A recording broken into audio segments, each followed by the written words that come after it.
कुटुंब प्रमुख मानता, त्याच्याबद्दल तर नक्कीच मी तुमचा ऋणी आहेच. पण नेमकं काम काय करणार? कारण आता पैसा तर अमाप आहे.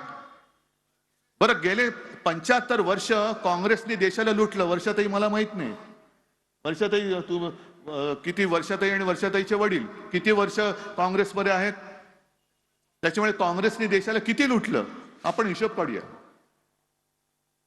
अर्थतज्ञ बसलेत, मला सांगा आता जो काही एक ताळमेळ आलेला आहे निवडणूक रोख्यांचा, त्याच्यात भाजपाकडे किती कोटी आहेत?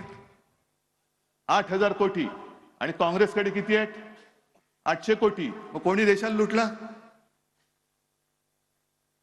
किती, कोणी लुटला? काँग्रेसकडे तर 800 कोटी असतील, यांच्याकडे 8,000 कोटी आहेत, ते सुद्धा गेल्या 10 वर्षातले.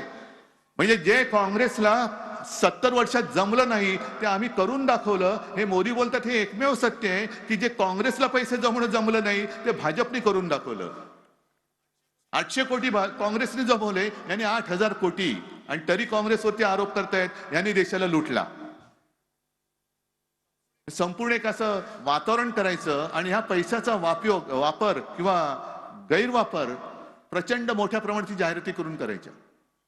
मोठमोठ्या जाहिराती मी प्रत्येक माझ्या सभेत सांगतो. एखाद्या महिलेचा, गरीब महिलेचा फोटो लावायचा आणि त्याच्याबरोबर बाजूला लिहायचं अशा 50 लाख कुटुंबियांना प्रधानमंत्री आवास योजनेमध्ये घर मिळालं. अशी ती महिला असते की जी कुठे शोधायची म्हटलं तरी सापडणार नाही. पण गेल्या वर्षी एका न्यूज चॅनलने त्याचा पाठपुरावा केला आणि त्या बाई बंगालमध्ये सापडल्या, लक्ष्मीबाई त्यांचं नाव.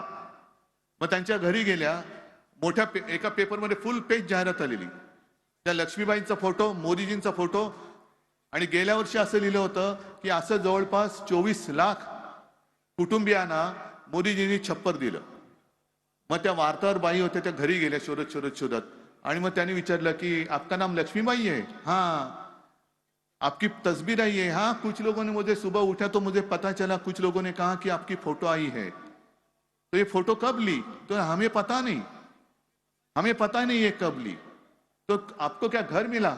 ये घर आपका है? तो ले हाँ मेरा है. मेरा नहीं, मैं यहाँ रहती हूँ, मेरा नहीं है, ये तो किराए का घर है, लेकिन इसमें तो लिखा है आपको घर दिया. तो ले देखो ये घर है, 500 रुपया महीना मुझे भाड़ा देना पड़ता है.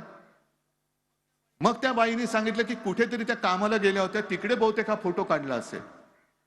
कोणाचाही कशाचा पत्ता नाहीये, पण फोटो आहे आणि बाजूला प्रधानमंत्र्यांचा फोटो आहे म्हटल्यानंतर आपण विश्वास ठेवतो की अरे माझ्या गावात नसेल पण बाजूच्या गावात नक्की घर दिलं असेल, कारण प्रधानमंत्र्यांचा फोटो आहे. अजूनही जनतेचा सरकारवरती नाही पण सरकारी जाहिरातीवरती थोडा विश्वास आहे.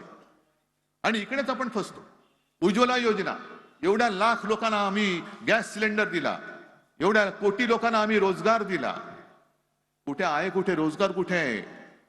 आणि संपूर्ण वागडी जी तुम्ही फिरता, आम्ही सगळेच फिरतो आहोत, तुम्ही सुद्धा फिरता, तुम्ही तर जनतेमध्येच असता. जिथे जिथे जातो तिथे तिथे असंतोष आहे. शेतकरी आक्रोश करतोय, कामगार आक्रोश करतोय, विद्यार्थी आक्रोश करतोय.